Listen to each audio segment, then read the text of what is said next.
and welcome to Connected on TaiwanPlus. I'm Divya Gopalan. The Earth is in hot water. Literally, scientists say 2022 was the hottest year ever recorded in the world's oceans. And to understand what that means, not just for marine life, but life on Earth, we are joined by Professor Tina Hoiting Lin and Nate Maynard in London. Thank you very much for joining us. Now, Tina, you are an associate professor at the Institute of Oceanography at the National Taiwan University in Taipei. Can you tell us a bit about your research work specifically to do with oceans? Oh, hi everyone, I'm Tina. I am a chemical oceanographer. So I basically use chemical method to study, to understand the ocean. And my research and field topic is very wide. I've studied hydrothermal systems, it's the hot water in the ocean.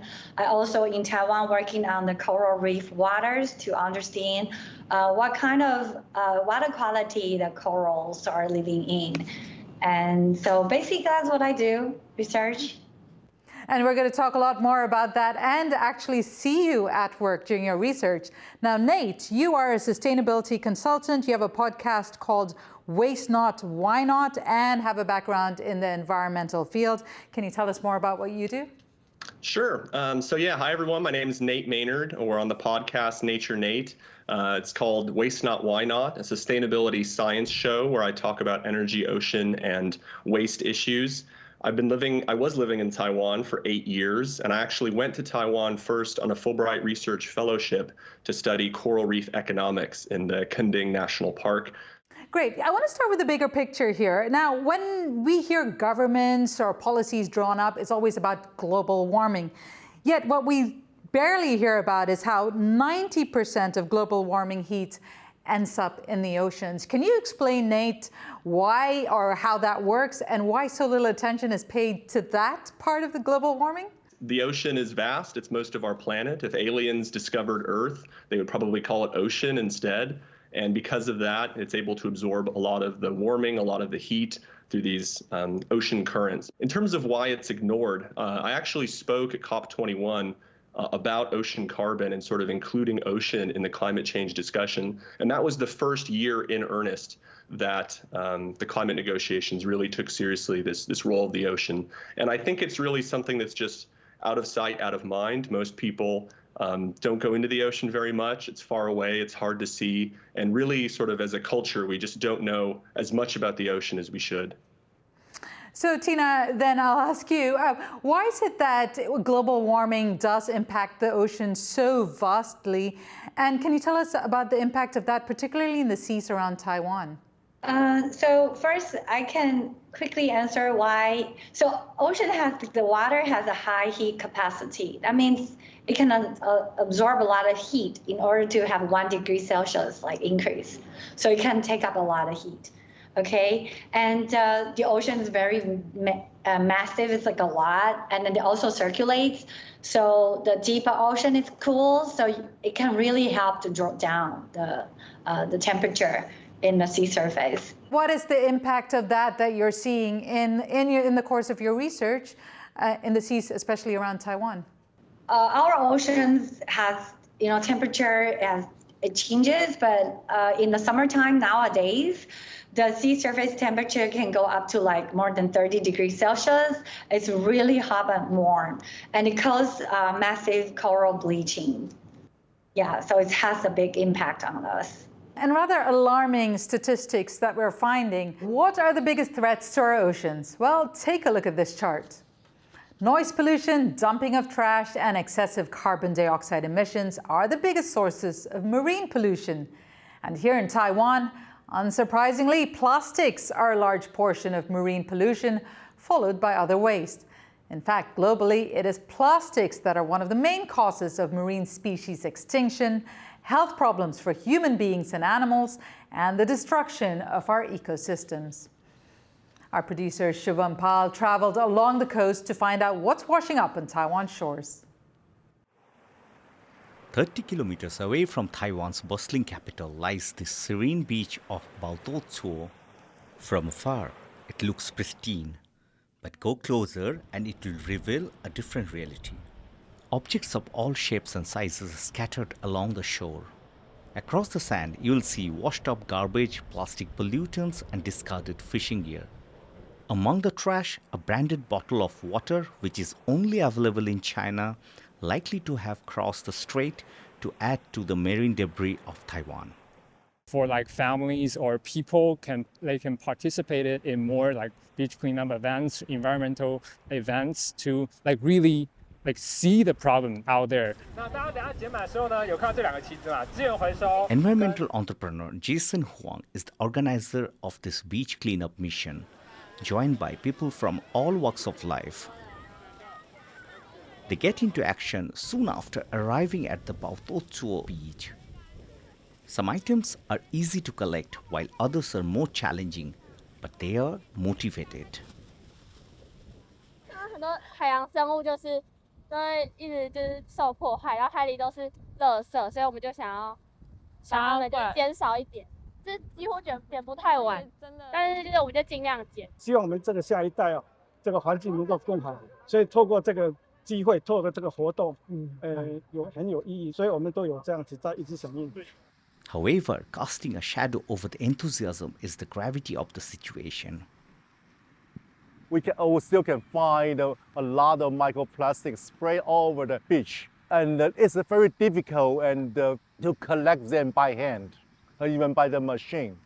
So therefore, I believe the major threat in Taiwan today is the microplastic.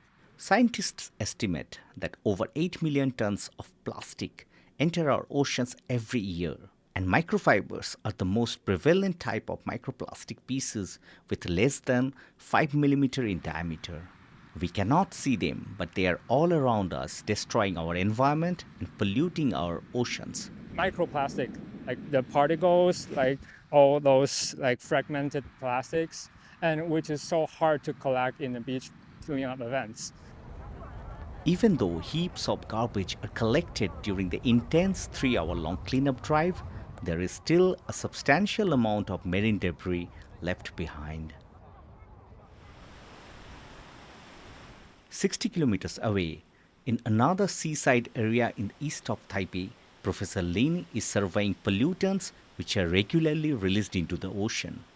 And so he come to me and telling me there's a pipe sending out wastewater untreated. As he explained to me, it's stinky. And I did cam and it was stinky. But today is a special day that we come here to sample. The associate professor is trying to assess the extent of the damage to the seawater around Taiwan. The sampling takes Professor Lin to several locations spanning 10 kilometers and ending up in Keelung Harbor, one of the busiest ports of Taiwan.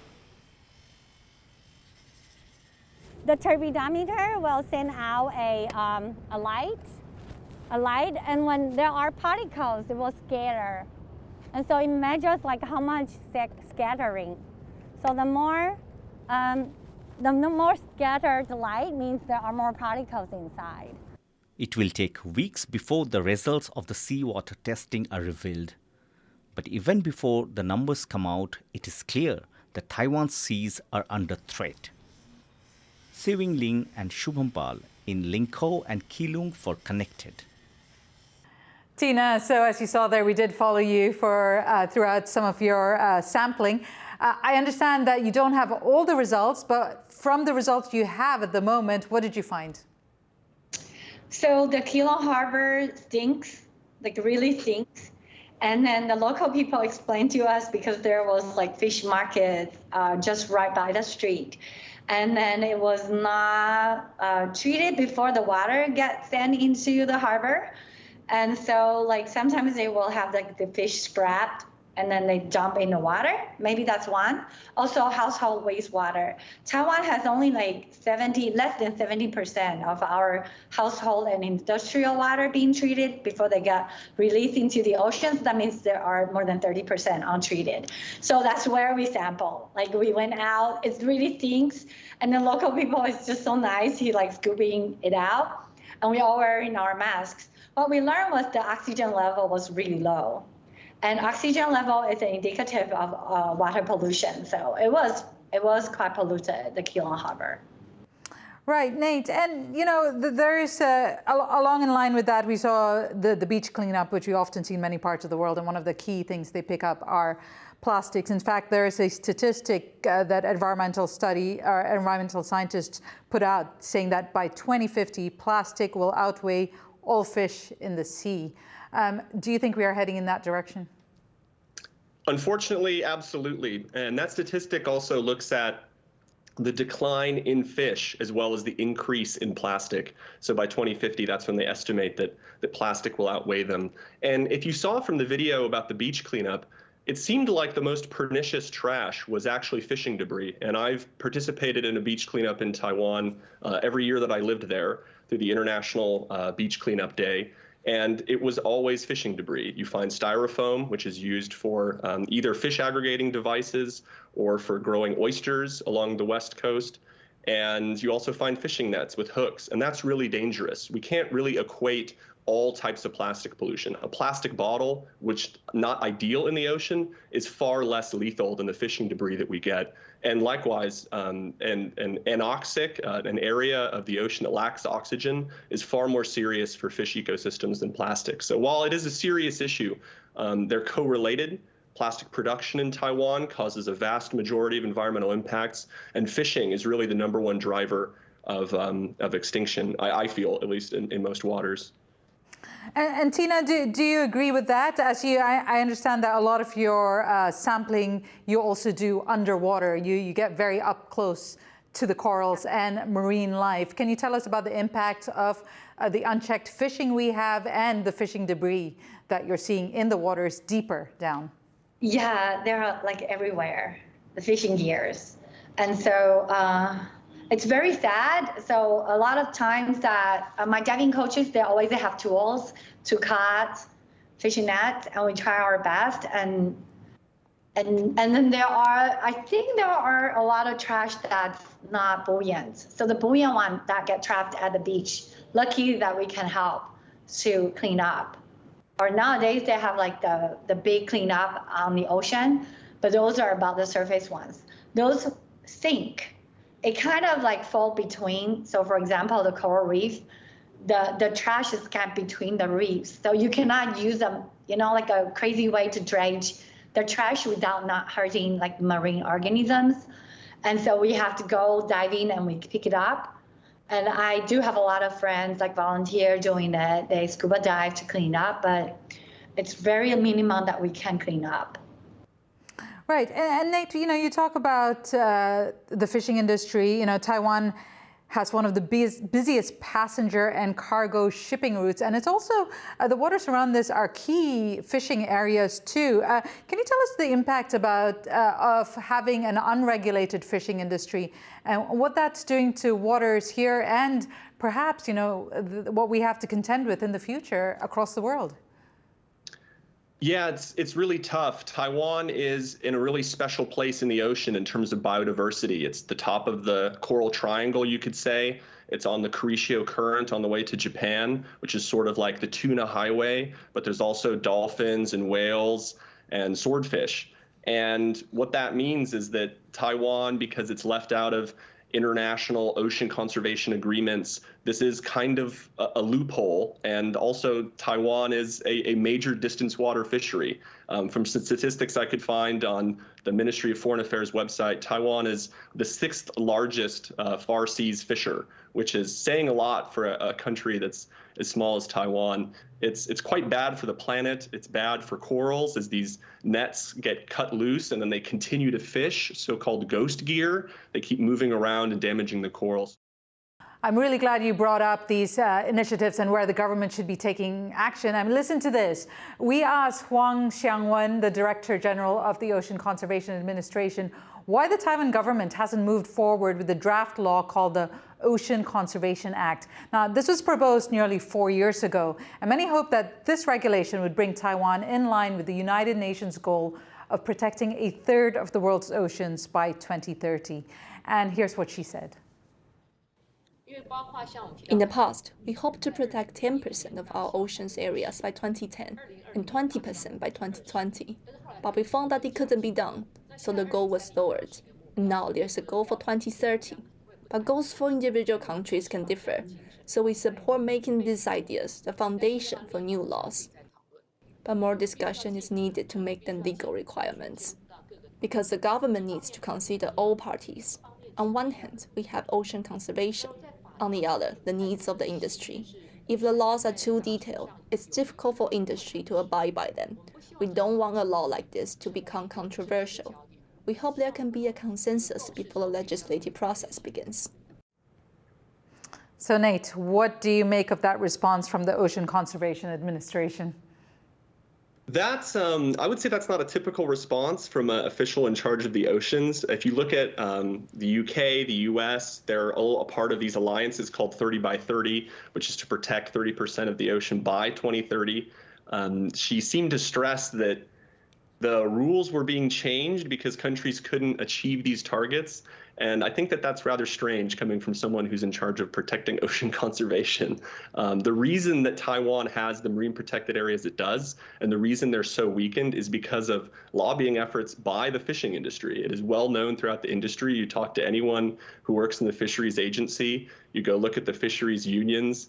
When I was doing research in Kunming National Park, they opened it to fishing. They allowed fishing in the first national park in Taiwan while I was there, even though scientists were finding as few as 19 individuals of certain fish species throughout the national park. So Taiwan has a serious issue with setting and maintaining marine protected areas, and I'd like to see a little bit more seriousness, especially as Taiwan wants to comply with SDGs, Sustainable Development Goals, and environmental social governance reporting. And Tina, as you were listening to that, and I guess in our conversations earlier, you were talking about how more regulation is needed, more concerted thought on saving our oceans. How did you feel listening to that? We already want to have a good regulation and then the enforcement and people willing to follow the regulations. And so it's so hard to push it forward, and really to us it's very hard to imagine like why not, like why can't we pass the Marine Conservation Act in Taiwan? Like, yeah, I think I'm a mermaid, I live in a bubble, you know, so yeah, I need to talk to people. So Nate, you know, when we talk about these regulations, have they worked in other parts of the world, marine sanctuaries and other such, you know, enforcement of keeping areas protected? Absolutely. Where I'm from in California, we have a network of marine protected areas, which, while imperfect, have been well documented by the government, and they show something called the spillover effect, which is that outside of marine protected areas, fish diversity and fish biomass is increased. So actually, by using marine protected areas, we let fish populations rest and we get more fish. It's more sustainable for fishermen. These kinds of laws. And it's also worth mentioning that indigenous peoples all around the world have systems of fisheries management. They've been hunting and fishing for thousands of years, and these populations haven't collapsed. But rather, it's when we have industrialized, mechanized fishing that is large scale and is subsidized by the government. The government subsidizes fuel and fisheries repairs for boats. This allows us to continue to extract fish beyond a sustainable limit and causes the population to decline. And going back to you, Tina, and we were talking about your studies with coral, and you were saying how, again, you were one of the few scientists here around Taiwan that actually get up close to corals and do a lot of your work underwater. What are you seeing are the changes in the coral population here? And what is that indicating about the health of the seas? So I mainly work looking into the water quality where the corals live in. And then, so what we're seeing is nutrient overload. Yes. So like human activities generating extra nutrients that get washed off into the ocean. And also because we're constructing roads and have, towns near the ocean. And so all those untreated water run off because we have heavy rains in the summer times. And then because the land, the soils didn't get retained. So there are a lot of particles sending into the water, suffocating the corals.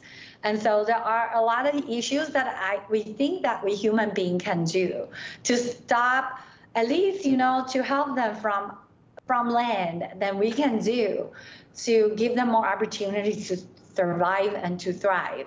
And then because in Taiwan, we also have typhoons and earthquakes, those natural disasters that we cannot prevent, but at least we can prevent what we don't put into them. Yeah. And right, Nate, you've done work with corals too and studied them. Can you explain what it is that corals indicate? Like, why should we care? You know, we hear about coral bleaching and, you know, areas where coral die. To your average person, perhaps, who, you know, maybe dives or snorkels, would it be just about the color of the sea and the beauty, or is there a much more sinister reason why we really need to care? Yeah, I'm happy to explain this. You know, in Taiwan, a lot of people like red coral, which they think is sort of this jewelry item, but it is in fact a type of coral. So I'm quite used to explaining this.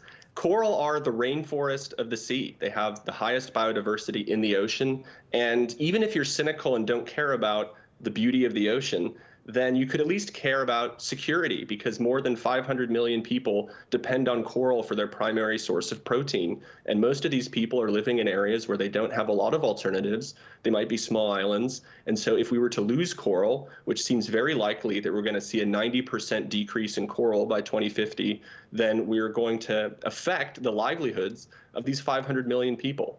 So besides coral providing storm surge protection, besides them providing fisheries, besides them just being an important part of our planet, they also have, in a sense, a national security component. So even if you just really hate the environment, you should want to protect coral just for that. Did you have a response to Nate? Oh, so added to that security issue, because of the corals growing near the coast, it's a natural wave breaker.